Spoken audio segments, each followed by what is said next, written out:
தீர்க்க தரிசன சத்தம்.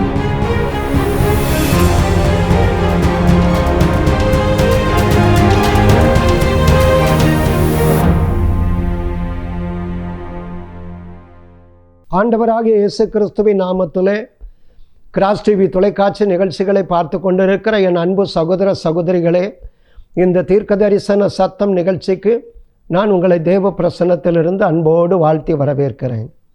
என கண்பானவர்களே, இந்த காலை வேளையிலும் ஒரு புதிய மாதத்திற்குள், ஒரு புதிய நாளுக்குள்ளே கர்த்தர் நம்மை கொண்டு வந்திருக்கிறார். வருஷங்களின் நடுவிலே அவர் தம்முடைய நன்மையை நமக்கு விளங்க பண்ணுகிற, உயிர்ப்பிக்க பண்ணுகிற ஒரு தேவன். 5 மாதங்கள் தகப்பன் தன் பிள்ளையை தூக்கி சுமப்பது போல, தாய் தேற்றுவது போல நம்மை தாங்கி ஏந்தி சுமந்து இந்த 6வது மாதத்தில் கர்த்தர் தான் நம்மையும் அழைத்து கொண்டு வந்து விட்டிருக்கிறார். அழைத்தவர் உண்மையுள்ளவர். அவர் ஒரு நாள் நம்மை விட்டு விலக மாட்டார், நம்மை கைவிட மாட்டார். பிள்ளைகள் ஒரு புதிய கல்வி ஆண்டிற்குள்ளே தங்களுடைய படிப்பிற்காக கடந்து செல்லுகிற ஒரு மாதம். பெற்றோர்களுக்கு அதிகமாக கல்வி கட்டணங்களை செலுத்த வேண்டிய ஒரு பெரிய பொறுப்பு, ஒரு பெரிய கடமை, ஒரு பெரிய பாரம் உண்டு. ஆனாலும் கர்த்தரை தேடுகிற பிள்ளைகளுக்கு ஒரு நன்மையும் குறைவுபடாது. கர்த்தர் நல்லவர் என்பதை இந்த நாளிலும் நீங்கள் ருசி பார்ப்பீர்கள். அவருக்குள் ஞானம், அறிவு என்கிற பொக்கிஷங்கள் அடங்கி இருக்கிறது. ஒருவன் ஞானத்தில் குறைவுள்ளவனாய் இருந்தால் யாவருக்கும் கொடுக்கிறவர், சம்பூரணமாய் கொடுக்கிறவர், கடிந்து கொள்ளாமல் கொடுக்கிற அந்த ஞானத்தின் தேவன் நம்முடைய பிள்ளைகளை இந்த புதிய கல்வி ஆண்டிலே எல்லா தேவைகளையும் சந்தித்து நம்முடைய பிள்ளைகளுக்கு தேவன் இந்த கல்வி ஆண்டை ஆசீர்வதித்து தருவார். உள்ளம் கலங்க வேண்டாம். இந்த காலை வேளையிலே உங்களோடு கூட பகிர்ந்து கொள்ளும்படியாக கர்த்தருடைய ஆவியானவர் எனக்கு கொடுத்த வார்த்தை, அப்போஸ்தலனாகிய பரிசுத்த பவுல் கொரிந்து சபைக்கு எழுதின 1ஆம் நிருபம் 15ஆம் அதிகாரம் 58வது வசனத்தை நான் உங்களுக்காக வாசிக்கிறேன். எனக்கு பிரியமான சகோதரரே, கர்த்தருக்குள் நீங்கள் படுகிற பிரயாசம் விருதாவாய் இராதென்று அறிந்து நீங்கள் உறுதிப்பட்டவர்களாயும் அசையாதவர்களாயும் கர்த்தருடைய கிரியையிலே எப்பொழுதும் பெருகுகிறவர்களாயும் இருப்பீர்களாக. உங்கள் பிரயாசம் விருதாவாயிராது. பரிசுத்த ஆவியானவர் இந்த காலை வேளையிலே உங்களை பார்த்து சொல்லுகிறார். இந்த புதிய மாதத்தினுடைய புதிய நாள் காலை வேளையிலே, இந்த மாதத்திலே என் மகனே, உன்னுடைய அலைச்சல்களை அறிந்திருக்கிற ஒரு தேவன். உன்னுடைய பிரயாசங்கள் விருதாவாயிராது. இனி வருகிற நாட்களிலே உங்கள் கையிட்டு செய்கிற காரியங்கள், வேதம் சொல்லுகிறது, கர்த்தர் யோசேப்போடு கூட இருந்தார். அவன் எதை செய்தானோ அதையெல்லாம் கர்த்தர் என்ன செய்தாராம்? வாய்க்க செய்தார். எசேக்கியா என்கிற ஒரு மனிதனை குறித்து வேதம் சொல்லுகிறது, கர்த்தர் எசேக்கியாவோடு கூட இருந்தார். அவன் போகிற இடமெல்லாம் தேவன் அனுகூலத்தை கட்டளையிட்டார். அது மாத்திரமல்ல, தாவீது என்கிற ஒரு தேவ மனிதனை குறித்து வேதம் சொல்லுகிறது, கர்த்தர் தாவீதோடு கூட இருந்தார். ஃப்ரம் டே டு டே, நாளுக்கு நாள் தாவீது விருத்தி அடைந்தான். அவர் நேற்றும் இன்றும் என்றும் மாறாதவர் நம்முடைய ஆண்டவர். ஆண்டுகள் மாறலாம், நம்முடைய கர்த்தர் மாறாதவர். 5 மாதங்கள் நமக்கு உதவி செய்த எபனேசராய் இருந்தவர் இந்த 6வது மாதத்திலும் நமக்கு அவர் யெகோவா ஈரேயா இருந்து நம்முடைய பிரயாசங்களை தேவன் ஆசீர்வதிப்பார். அருமையானவர்களே, நீதிமொழிகளின் புத்தகம் 14ஆம் அதிகாரம் 23வது வசனத்தை வாசிக்கும் பொழுது வேதம் சொல்லுகிறது, சகல பிரயாசத்திலும் பிரயோஜனம் உண்டு. இங்கே கொரிந்து சபைக்கு 1 கொரிந்தியர் 15:58வது வசனத்திலே பவுலப்போஸ்தலன் சொல்லுகிறான், எனக்கு பிரியமான சகோதரரே, கர்த்தருக்குள் நீங்கள் படுகிற பிரயாசம் விருதாவாயிராது என்று அறிந்து. நீங்க படுகிற பிரயாசம் ஒரு நாளும் விருதாவாயிராது, வீண் போகாது. சகல பிரயாசத்திலும் பிரயோஜனம் உண்டு என்று அங்கு ஞானி எழுதி வைத்திருக்கிறான். அருமையானவர்களே, நீதிமொழிகள் 14:23 அதைத்தான் சொல்லுகிறது, சகல பிரயாசத்திலும் பிரயோஜனம் உண்டு. நீதிமொழிகளின் புத்தகம் 10ஆம் அதிகாரம் 16வது வசனத்திற்கு வரும் பொழுது, நீதிமானுடைய பிரயாசம் ஜீவனை பிறப்பிக்கும். அருமையானவர்களே, ஆண்டவருடைய விலையேறப்பட்ட இரத்தத்தினாலே மீட்கப்பட்டு கழுவப்பட்டு நம்மை நீதிமான்களாய் மாற்றி வைத்திருக்கிறாரே, அந்த தைரியத்தோடு கூட நாம் சொல்ல வேண்டும், நீதிமானுடைய பிரயாசம் ஜீவனைத்தான் பிறப்பிக்கும். அருமையானவர்களே, ஒருவேளை இந்த காலை வேளையிலே என்னுடைய பிரயாசங்கள் ஆசீர்வதிக்கப்பட வேண்டும், என்னுடைய உழைப்பு, என்னுடைய கைகளின் கிரியைகள் ஆசீர்வதிக்கப்பட வேண்டும். ஆசீர்வாதத்தை விரும்பாதவர்கள் இந்த உலகத்தில் யார் உண்டு? ஆனால் வேதம் சொல்லுகிறது, அங்கே ஏசாயா தீர்க்கதரிசியின் புத்தகம் 49ஆம் அதிகாரம் 4வது வசனத்திலே அங்கே வேதம் சொல்லுகிறது, நான் விருதாவாய் உழைக்கிறேன், வீணும் வியர்த்தமுமாய் என் பலனை செலவழிக்கிறேன், ஆகிலும் என் நியாயம் கர்த்தரிடத்திலும் என் பலன் என் தேவனிடத்திலும் இருக்கிறது. இந்த காலை வேளையிலே உள்ளம் கலங்கினவர்களாக ஒரு புதிய மாதம், ஒரு மத்திய மாதம், நடுமையமாக ஒரு மத்திய மாதத்திற்குள்ளே கர்த்தர் நம்மை அழைத்து கொண்டு வந்து விட்டிருக்கிறார். ஆனால் சில வேளைகளிலே நம்மை நாமே நொந்து கொள்ளுகிறோம். நான் விருதாவாக பிரயாசப்படுகிறேனே, ஒரு பலனையும் நான் காணவில்லையே. கசந்து கொள்ளுகிறோம் அல்லவா, குறைவுபட்டு கொள்ளுகிறோம் அல்லவா, நமக்குள்ளே முறுமுறுத்து கொண்டே இருக்கிறோம் அல்லவா. சில நேரங்களிலே அந்த பிரசங்கியின் புத்தகம் 4ஆம் அதிகாரம் 4வது வசனத்திலே அங்கே ஞானி சொல்லுகிறான், மனுஷன் படும் எல்லா பிரயாசமும் பயன்படும் எல்லா கிரியையும் அயலானுடைய பொறாமைக்கு ஏதுவாய் இருக்கிறதை நான் கண்டேன். ஒரு மனிதன் இந்த பூமியிலே படும் எல்லா பிரயாசமும் பயன்படுகிற அவனுடைய எல்லா கிரியைகளும் அவனுக்கு பயனாக ஆசீர்வாதமாக மாறும் பொழுது மாற்றானுக்கு, அயலானுக்கு அது பொறாமைக்கு ஏதுவாய் இருக்கிறது. ஒரு பக்கம் நம்முடைய பிரயாசங்களுக்கு பலன் இல்லையே, நான் வீணும் வியர்த்தமுமாய் செலவழிக்கிறேனே, நான் விருதாவாக உழைக்கிறேனே என்று நம்மை நாமே நொந்து கொள்ளுகிறோம். மற்றொரு பக்கம் என்னுடைய உழைப்பு, என்னுடைய பிரயாசம் எல்லாம் கைகூடி அது எனக்கு பயன்படுகிற விதத்திலே, அது எனக்கு பிரயோஜனமாய் மாறும் பொழுது மற்றவர்களுடைய பொறாமையும் வன்கண்ணும் அல்லவா என் மேலே இருக்கிறது. உள்ளம் கலங்கினவர்களாக இந்த கால வேளையில் இருக்கிறீர்கள் அல்லவா. ஆனால் வேதம் என்ன சொல்லுகிறது?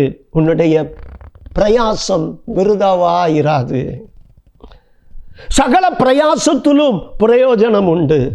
இந்த காலை வேளையில் அருமையானவர்களே, நம்முடைய பிரயாசங்களை கர்த்தர் இந்த புதிய மாதத்திலே, புதிய நாளிலே நம்முடைய முயற்சிகளை தேவன் ஆசீர்வதிக்கிறவர். ஒரு மனிதன் இந்த பூமியிலே அவன் படுகிற பிரயாசங்கள் என்னென்ன விதத்திலெல்லாம் அவனுடைய பிரயாசங்கள் இருக்கிறது. இந்த காலை வேளையிலே நான் உங்களோடு கூட 3 காரியங்களை உங்களோடு கூட கொண்டு வருகிறேன். இந்த 3 காரியங்கள், இந்த 3 பிரயாசங்களிலும் இனி வருகிற நாட்களிலே தேவன் தம்முடைய ஆசீர்வாதத்தின் கரத்தை உங்கள் மேல் வைத்து நடத்தத்தான் போகிறார். முதலாவதாக, இந்த பூமியிலே மனிதன் எடுக்கிற முதல் பிரயாசம்தான் என்ன? 128ஆம் சங்கீதம் 2வது வசனம், உன் கைகளின் பிரயாசத்தை நீ சாப்பிடுவாய், உனக்கு பாக்கியமும் நன்மையும் உண்டாகும். ஒரு மனிதன், வேதம் சொல்லுகிறது, நீதிமொழிகளின் புத்தகம் 16ஆம் அதிகாரம் 26வது வசனத்திலே, பிரயாசப்படுகிறவன் தனக்காகவே பிரயாசப்படுகிறான். அந்த பிரயாசம் எப்படிப்பட்டது? பிரசங்கியின் புத்தகம் 6ஆம் அதிகாரம் 7வது வசனத்தை வாசிக்கும் பொழுது, மனுஷன் படும் பிரயாசம் எல்லாம் அவன் வாய்க்காகத்தானே, அவன் மனதுக்கோ திருப்தி இல்லை. வயிற்றுக்காக, ஒரு ஜான் வயிற்றுக்காக படுகிற பிரயாசம். ஆனால் வேதம் சொல்லுகிறது, உன் கைகளின் பிரயாசம், அந்த வயிற்றுக்காக நீ நெற்றி வேர்வை நிலத்தில் சிந்தி உழைக்கிறாயே, உன் அலைச்சல்களை அறிந்திருக்கிற தேவன் சொல்லுகிறார்,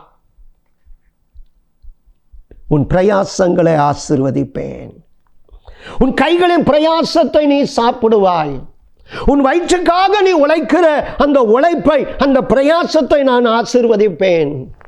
திருமண ஆராதனைகளிலே இந்த சங்கீதத்தை நாம் வாசிப்பது உண்டு, உன் கைகளின் பிரயாசத்தை நீ சாப்பிடுவாய். அதைத்தான் அந்த பிரசங்கி 6:7 சொல்லுகிறது, மனுஷன் படும் பிரயாசம் எல்லாம் அவன் வாய்க்காகத்தானே, ஆனால் அவன் மனதிற்கோ திருப்தி இல்லை. அருமையானவர்களே, நீதிமொழிகள் 16:26 சொல்லுகிறது, பிரயாசப்படுகிறவன் தனக்காகவே, நம் குடும்பத்துக்காக, நம் பிள்ளைகளுக்காக, நம் சந்ததிகளுக்காக, நம் எதிர்காலத்துக்காகத்தான் நாம் என்ன செய்கிறோம்? ஏதோ ஒரு தொழில், ஏதோ ஒரு வேலையிலே தேவன் நம்மை வைத்திருக்கிறார். ஆனால் உன் கைகளின் பலனை ஆசீர்வதிக்கிற ஒரு தேவன் உண்டு. உன் கைகளின் பிரயாசத்தை நீ சாப்பிடுவாய். உன் வயிற்றுக்காக, உன் எதிர்காலத்துக்காக, உன் சந்ததிகளுக்காக, உன் பிள்ளைகளுக்காக இந்த பூமியிலே உழைக்கிறாய மகனே, நானும் அந்த பிரயாசத்தை ஆசீர்வதிப்பேன். அந்த பிரயாசம் விருதாவாய் இராது என்று அறிந்து கொள்ளுங்கள். அருமையானவர்களே, ஏசாயா தீர்க்கதரிசியின் புத்தகம் 55ஆம் அதிகாரம் 2வது வசனத்திலே வேதம் சொல்லுகிறது, நீங்கள் அப்பமல்லாததற்காக பணத்தையும் திருப்தி செய்யாத பொருளுக்காக உங்கள் பிரயாசத்தையும் செலவழிப்பானேன். இந்த உலகத்தில் நாம் எவ்வளவு பிரயாசம் எடுத்தாலும் அது நமக்கு திருப்தியை கொண்டு வராது. அதைத்தான் வேதம் சொல்லுகிறது, அப்பம் அல்லாததற்கு உங்கள் பணத்தையும் திருப்தி செய்யாத பொருளுக்காக உங்கள் பிரயாசத்தையும் செலவழிப்பானேன். ஞானி எழுதுகிறான், பிரசங்கியின் புத்தகம் 3ஆம் அதிகாரம் 9வது வசனத்திலே, வருத்தப்பட்டு பிரயாசப்படுகிறவனுக்கு அதனால் பலன் என்ன? வருத்தப்பட்டு பிரயாசப்பட்டு நான் என்ன பலனை கண்டேன் என்று தன்னைத்தானே நொந்து கொள்ளுகிறானா மனிதன். பிரசங்கியின் புத்தகம் 2ஆம் அதிகாரம் 11வது வசனத்தை பாருங்கள். என் கைகள் செய்த சகல வேலைகளையும் நான் பட்ட எல்லா பிரயாசத்தையும் கண்ணோக்கி பார்த்தேன். இதோ எல்லா மாயையும் மனதிற்கு சஞ்சலமுமாயிருந்தது. மாயையும் மனதிற்கு சஞ்சலமுமாயிருந்தது. எனக்கு அருமையானவர்களே, இதுதான் எவ்வளவு ஒழிச்சாலும், எவ்வளவு பிரயாசப்பட்டாலும் ஒரு திருப்தி இல்லாத ஒரு மனநிலைமை தான் இன்னைக்கு உலகத்திலே மனிதர்களுக்குள்ளே காணப்படுகிறது. அந்த பிரசங்கியின் புத்தகம் 3ஆம் அதிகாரம் மீண்டும் சொல்லுகிறது பாருங்க, 13வது வசனத்தில், மனுஷன் தங்கள் சகல பிரயாசத்தின் பலனையும் அனுபவிப்பது தேவன் தருகிற ஒரு அனுக்கிரகம். மனிதர்களாகிய நாம் நம்முடைய பிரயாசங்கள், நம்முடைய உழைப்பை அந்த அனுபவிப்பது தேவன் நமக்கு தருகிற ஒரு அனுக்கிரகமாம். இன்னைக்கு இந்த காலை வேளையிலே, தோல்வியிலே, கைகளின் பிரயாசங்களிலே ஏதோ ஒரு விரக்தியோடு, சஞ்சலத்தோடு நீங்க இருக்கலாம். 6வது மாதத்திற்குள்ளே வந்திருக்கிறேனே, என் கைகளின் பலனை நான் புசிக்க முடியுமா? ஒரு மனிதன் இந்த பூமியிலே முதலாவது அவன் தன் வாய்க்காக, எஞ்சான் உடம்புக்கு சிரசே பிரதானம், அதுலையும் ஒரு ஜான் வயிறு, அந்த வயிற்றுக்காகத்தான் நாம் உழைக்கிறோம், ஓடுகிறோம், பிரயாசப்படுகிறோம். ஒரு நாள் பரிசுத்த லூக்காவின் சுவிசேஷம் 5ஆம் அதிகாரம் 5வது வசனத்திலே, கலிலேயா கடற்கரை ஓரம் ஆண்டவராகிய இயேசு கிறிஸ்து இந்த பூமியிலே அவர் தம்முடைய ஊழியத்தை நிறைவேற்றிக் கொண்டிருந்த காலம், 2 படகுகள் அங்கே இருக்கிறது. அந்த படகுகளிலே இருக்கிறவர்கள் வலைகளை அந்த தண்ணீரிலே அலசி கொண்டிருக்கிறார்கள். வெறும் வலைகளை அவர்கள் அலசி கொண்டிருக்கிறார்கள். அதிலே ஒரு படகு சீமோன் என்கிற ஒரு மனிதனுடைய படகு, சீமோன் பேதுரு. எப்பா, நான் என்னிடத்தில் வந்திருக்கிற அந்த மக்களுக்கு கொஞ்சம் ஆண்டவருடைய வார்த்தையை, நான் வசனத்தை பிரசங்கிக்க வேண்டும், எனக்கு உன் படகை கொஞ்சம் தாய் என்று கேட்கும் பொழுது, நான் வெறும் வலை, முழுவதும் பிரயாசப்பட்டிருக்கிறேன், வெறும் வலையை அலசி கொண்டு விரக்தியிலே இருக்கிறேனே, தோல்வியிலே இருக்கிறேனே, ஒரு வார்த்தை சொல்லலை. ஆண்டவர் கேட்டுக்கொண்ட உடனே ஆண்டவரை தன்னுடைய படகுலை ஏற்றுகிறார். ஆண்டவர் சில மணி நேரம் தன்னுடைய வார்த்தையை கேட்க வந்த திரளான மக்களுக்கு அந்த படகில் இருந்து அவர் கொஞ்சம் கடலுக்கு கரையிலிருந்து கொஞ்சம் தள்ளி, ஏன்னா ஜனங்கள் நெருக்கி எடுத்து விடுவார்கள். ஆகவே ஆண்டவர் பிரசங்கிக்கிறார் அந்த படகில் இருந்து. அவர் பிரசங்கம் பண்ணி போதித்து முடித்த பிறகு ஜனங்கள் எல்லாரும் போகிறார்கள். இந்த பேதுருவை அழைக்கிறார், மகனே, எனக்கென்று நீ படகை தந்தாய், நான் நின்று பிரசங்கிப்பதற்கு. நீ இந்த படகை கொஞ்சம் ஆழத்திலே, கொஞ்சம் கரையிலிருந்து கொஞ்சம் சற்றே தள்ளப்பா, ஆழத்திலே வலையை போடு என்று சொல்லுகிறார். அப்பொழுதுதான் இந்த 5ஆம் அதிகாரத்திலே 5வது வசனத்திலே பேதுரு சொல்லுகிறான், ஆண்டவரே, ஐயரே, ராம் முழுவதும் நான் பிரயாசப்பட்டேன், ஒன்றும் அகப்படவில்லை, விரக்தியில தோல்வியில இருக்கிறேன், என் பிரயாசங்களுக்கு பலன் இல்லை, என் பிரயாசங்களுக்கு பலன் இல்லை. பிரசங்கி 3:9 அதைத்தான் சொல்லுகிறது, வருத்தப்பட்டு பிரயாசப்படுகிறவனுக்கு அதனால் பலன் என்ன என்கிற வசனத்தின்படி என் வாழ்க்கையில் ஒன்றும் இல்லை, வெறும் படகு அலசி கொண்டிருக்கிறேன். ஆனால் உங்கள் வார்த்தையை நான் நம்புகிறேன். நீங்க நின்று பிரசங்கிப்பதற்கு நான் என்னுடைய படகையும் இடம் கொடுத்தேன். இப்போ உங்க வார்த்தைக்கு கீழ்ப்படிந்து நான் என்ன செய்கிறேன், ஆண்டவரே, ஆழத்தில் தள்ளி வலகை போடுகிறேன். கொஞ்ச நேரம் கழிச்சு வலையை இழுக்கிறான். வேதம் சொல்லுகிறது, அதே லூக்காவின் சுவிசேஷம் 5ஆம் அதிகாரம் 6-7 வலை கிழிந்து போகும்படியாக 2 படகுகளும் அமிலத்தக்க விதத்திலே. ஐயா, நம்முடைய ஆண்டவருக்கு பெரிய கைகளும் பரந்த இருதயம். Our Lord God, He has big hearts and big hands to load you by His benefits. நம்முடைய ஆண்டவருக்கு தன்னுடைய ஆசீர்வாதத்தினால் உங்களை நிரப்புவதற்கு பரந்த இருதயமும் பெரிய கரங்கள் தான் இருக்கிறது. அவர் தம்முடைய கையை திறக்க சகல ஜீவராசிகளும் நன்மையினால் நிரம்பும். அது ஆசீர்வதிக்கிற கரம். இந்த காலை வேளையிலே பேதுருவை போல கைகளின் பிரயாசங்களிலே ஒரு பலனற்றவர்களாய் இருக்கிறீங்களா? உன் கைகளின் பிரயாசத்தை நீ சாப்பிடுவாய். வயிற்றுக்காக, வாய்க்காக, குடும்பத்துக்காக படுகிற பிரயாசம், அதை தேவன் என்ன செய்கிறாராம்? ஆசீர்வதிக்கிறார் என்று வேதம் சொல்லுகிறது. 128ஆம் சங்கீதம் 1வது வசனம் சொல்லுகிறது, கர்த்தருக்கு பயந்து அவர் வழிகளில் நடக்கிறவன் எவனோ அவன் பாக்கியவான், அவன் தன் கைகளின் பிரயாசங்களை சாப்பிடுவான். வேதம் சொல்லுகிறது, அங்கே சகரியாவின் புத்தகம் 4ஆம் அதிகாரம் 10வது வசனத்திலே செருபாபேலின் கையில் இருக்கிற தூக்கு நூலை, அவன் கையில வைத்திருக்கிற அந்த தராசை கர்த்தருடைய 7 கண்களும் சந்தோஷமாய் பார்க்கிறது. 1 ரூபா, 5 ரூபா, 10 ரூபா நாணயத்தை கொடுத்து உங்களிடத்தில் வியாபாரம் செய்ய ஒரு மனிதன் வருகிறான். எதற்கு? நானும் நாணயத்தை கொடுக்கிறேன், நீனும் நாணயமாக வியாபாரத்தை செய் எனக்கு. அந்த உண்மை இருக்கிறதா? தேவனுக்கு பயப்படுகிற பயம். அல்லது தேவன் நம்மை ஆசீர்வதிக்கும் பொழுது சில நாட்கள் ஆசீர்வாதம் வந்ததற்கு பிறகு ஆசீர்வாதங்களுக்கு முக்கியத்துவம் கொடுத்து விட்டு ஆசீர்வதிக்கிற தேவனுக்கு 2ஆம் இடத்தை கொடுத்து விடுகிறோம். செய்யும் தொழிலே தெய்வம் என்று ஆசீர்வதிக்கிற தெய்வத்தை விட்டுவிட்டு, ஆண்டவரை விட்டுவிட்டு தொழிலை தெய்வமாக கொடுக்கிறோம். 78ஆம் சங்கீதத்திற்கு நீங்கள் வரும் பொழுது அங்கே 42வது வசனத்திலே பாருங்கள், 11வது வசனம் 78ஆம் சங்கீதம் 11 ஆண்டவரது செயல்களையும் அவர் தங்களுக்கு காண்பித்த அவரது கரத்தையும் சத்துருக்களின் கையிலிருந்து அவர்களை மீட்ட அந்த நாளை நினையாமல் போனார்கள். ஆண்டவரது செயல்களையும் அவர் தங்களுக்கு காண்பித்த அதிசயங்களையும் மறந்தார்கள். அற்புதங்கள் வந்த பொழுது அதிசயங்களை கண்டவர்கள் ஆண்டவர் அதிசயமானவரை மறந்தார்கள். அவருடைய கரத்தை தேட மறந்தார்கள். அவரை மீட்ட ரட்சித்த நாளை மறந்து விடுகிறார்கள். 46வது வசனம் சொல்லுகிறது, விளைவு என்ன? அந்த கைகளின் பிரயாசத்தை ஆண்டவர் வெட்டுக்கிளிகளுக்கு கொடுத்தாராம். கொஞ்சம் யோசித்து பாருங்க.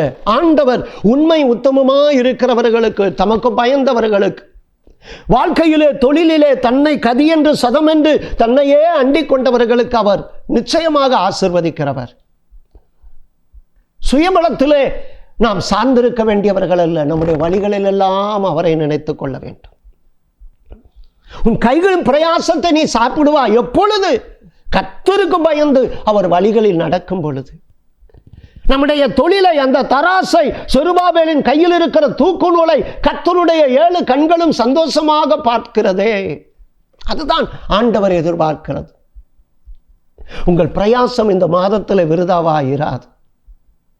சகல பிரயாசத்திற்கும் பலன் உண்டு என்று வேதம் சொல்லுகிறது. முதலாவது, உங்கள் கைகளின் கிரியைகளை தேவன் ஆசீர்வதிப்பார். உள்ளம் கலங்காதீங்க. இரண்டாவதாக, நாம் இந்த பூமியிலே செய்யக்கூடிய பிரயாசம் எப்படிப்பட்டதாம்? பரிசுத்த வாழ்விற்கான, தூய வாழ்விற்கான பிரயாசம். அப்போஸ்தலர் நடவடிக்கைகளின் புத்தகம் 24ஆம் அதிகாரம் 16வது வசனத்திலே வேதம் சொல்லுகிறது, அப்போஸ்தலன் பவுல் எழுதுகிறான், நான் தேவனுக்கும் மனுஷருக்கும் முன்பாக எப்பொழுதும் குற்றமற்ற மனசாட்சியை உடையவனாய் இருக்க பிரயாசப்படுகிறேன். நான் சமுதாயத்தின் மக்களுடைய பார்வையிலும் உலகத்தின் மக்களுடைய பார்வையிலும் எல்லாவற்றிற்கும் மேலாக தேவனுக்கு முன்பாக நான் எப்பொழுதும் குற்றமற்ற மனசாட்சியை உடையவனாய் இருக்க பிரயாசப்படுகிறேன். பரிசுத்தமான வாழ்வுக்காக பிரயாசம், ஒரு தூய்மையான வாழ்வு, ஒரு சாட்சியான ஒரு வாழ்க்கையை இந்த பூமியிலே நான் வாழ்வதற்கு அடுத்த பிரயாசம். ஏன் அவன் அதுக்காக நான் பிரயாசம் எடுக்கிறேன் என்று சொல்லுகிறான்? அதே 20ஆம் அதிகாரத்திற்கு வரும் பொழுது, அப்போஸ்தலர் நடவடிக்கைகளின் புத்தகம் 20ஆம் அதிகாரத்திலே 33வது வசனத்திலே அவன் சவால் விட்டு எழுதுகிறார் பவுல் அப்போஸ்தலன், ஒருவனுடைய வெள்ளியையாகிலும் ஒருவனுடைய பொன்னையாகிலும் வஸ்திரத்தையாகிலும் நான் இச்சிக்கவில்லை. நீங்கள் அறிந்திருக்கிறபடி எனக்கும் என்னுடனே கூட இருந்தவர்களுக்கும் வேண்டியவைகளுக்காக இந்த கைகளே வேலை செய்தது. யாருடைய பொன்னையும் யாருடைய வெள்ளியையும் என் கண்கள் இச்சிக்கவில்லை. யாருக்கு நான் அநியாயம் செய்யல. எனக்கும் என்னோடு கூட இருந்தவர்களுக்கும் அந்த தேவையை சந்திக்க என் கைகளே வேலை செய்தது.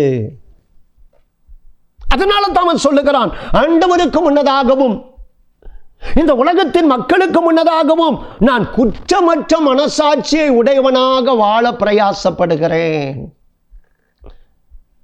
பரிசுத்தமான வாழ்க்கைக்காக ஆண்டவருடைய வருகையின் நாட்கள் சமீபித்துக் கொண்டிருக்கிறது. பூமியிலே அடையாளங்களை பார்த்து கொண்டிருக்கிறார். வலுவாதபடி காக்கவும் இந்த மகிமையுள்ள சன்னிதானத்திலே நம்மை மாசற்றவர்களாய் நிறுத்த வகையுள்ள ஒரு தேவன் நமக்காக இருக்கிறார். நம்மை பரிசுத்தமாக்குகிற தேவன் இருக்கிறார்.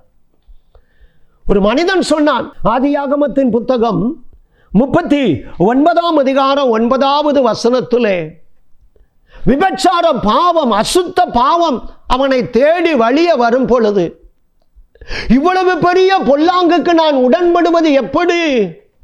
என் தேவனுக்கு விரோதமாய் நான் பாவம் செய்வது எப்படி? உண்ட வீட்டுக்கு நான் ரெண்டகம் பண்ணுவது எப்படி?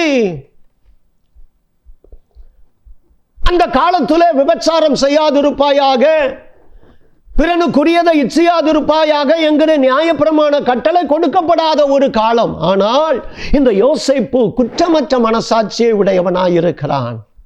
என்னை காண்கிற ஒரு தேவன் இருக்கிறார். இவ்வளவு பெரிய பொல்லாங்குக்கு நான் உடன்படுவது எப்படி? நான் தேவனுக்கு விரோதமாய் நான் இந்த பொல்லாங்கை செய்ய முடியாது என்று ஓடுகிறான் அந்த பாவத்திற்கு. தானியேல் தீர்க்கதரிசியின் புத்தகத்திற்கு நீங்கள் வரும் பொழுது, அருமையானவர்களே, 6ஆம் அதிகாரத்திலே, தானியேல் 6ஆம் அதிகாரத்திலே 28வது வசனம் சொல்லுகிற, தானியேலுடைய காரியம், தானியேலுடைய பிரயாசம், தானியேலுடைய உழைப்பு அந்த தேசத்தில் அவன் இருந்த நாட்களிலே ஜெயமாயிருந்தது. காரணம் என்ன? அவனை சிங்க கைவியிலே போடப்பட்டிருக்கிறான். அதிகாலையிலே ராஜா வருகிறான், தரியு ராஜா, தானியேலே, சிங்கத் உன்னை சேதப்படுத்தவில்லை என்று நினைக்கிறேன், நீ பாதுகாப்போடு இருக்கிறாயா? ஆமையா, நான் பாதுகாப்போடு இருக்கிறான். காரணத்தை சொல்லுகிறான். தானியேல் 6ஆம் அதிகாரம் 22வது வசனத்திலே, நான் ஆண்டவருக்கு முன்பாக குற்றமற்றவனாய் காணப்பட்டேன், ராஜாவாகிய உமக்கு முன்பாகவும் நான் நீதிகேடு செய்யவில்லை. 1 சாமுவேலின் புத்தகம் 12ஆம் அதிகாரம் 3வது வசனத்திலே, தன்னுடைய முதிர்ந்த வயதிலே எல்லா இஸ்ரவேல் மக்களும் கூடியிருக்கிற நேரத்திலே சாமுவேல் தீர்க்கதரிசி சொல்லுகிறான், ஒருவனுடைய கழுதையை ஆகிலும் ஒருவனுடைய ஆட்டையாகிலும் எருதையாகிலும் நான் இச்சித்தது உண்டா, அபகரித்தது உண்டா? இத்தனை நாட்கள் உங்களோடு கூட நான் ஊழியத்தில் இருந்தேனே, உங்களுடைய பொருள், ஆடு, உங்க எருது, உங்க கழுதை நான் அபகரித்துக் கொண்டிருந்தேனா? இச்சித்தேனா? யாருக்காவது நான் இடுக்கண் செய்தேனா? யாரிடத்திலேயாவது நான் லஞ்சம் வாங்கி கண்சாடையா இருந்தேனா சொல்லுங்க. கர்த்தருக்கு முன்பாக இன்னைக்கு நான் நிற்கிறேன். உங்களுக்கு முன்னதாக ஜனங்கள் எல்லாரும் சொல்றாங்க, ஐயா நாங்க சாட்சியா, நீங்க ஒண்ணுமே செய்யலையா, நீங்க எந்த நியாயக்கேடும் செய்யல, நீங்க எந்த விதமான பொருளும் எங்களிடத்திலிருந்து எடுத்துக்கொள்ளலையா, நீங்க நீதிமான், நீங்க குற்றமற்றவன். சாமுவேலை குறித்து சொல்றாங்க. லூக்கா 1:6 சகரியா எலிசபெத் என்கிற தம்பதிகளை குறித்து வேதம் சொல்லுகிறது, அவர்கள் தேவனுக்கு முன்பாக குற்றமற்றவர்களாய் வாழ்ந்தார்கள். பேர் சொல்ல சந்ததி இல்லாத ஒரு ஆசீர்வாதம் இல்லாத ஒரு நேரத்திலையும் அருமையானவர்களை தேவனுக்கு முன்னதாக குற்றமற்றவர்களாய் வாழ்ந்தார்கள். இந்த உலகத்திலே நாம் குற்றமற்றவர்களாய் வாழ்வதற்கு பிரயாசம் எடுக்க வேண்டும். நம்முடைய மனசாட்சியை தூய்மையாக வைத்துக்கொள்ள நாம் முயற்சி எடுக்க வேண்டும்.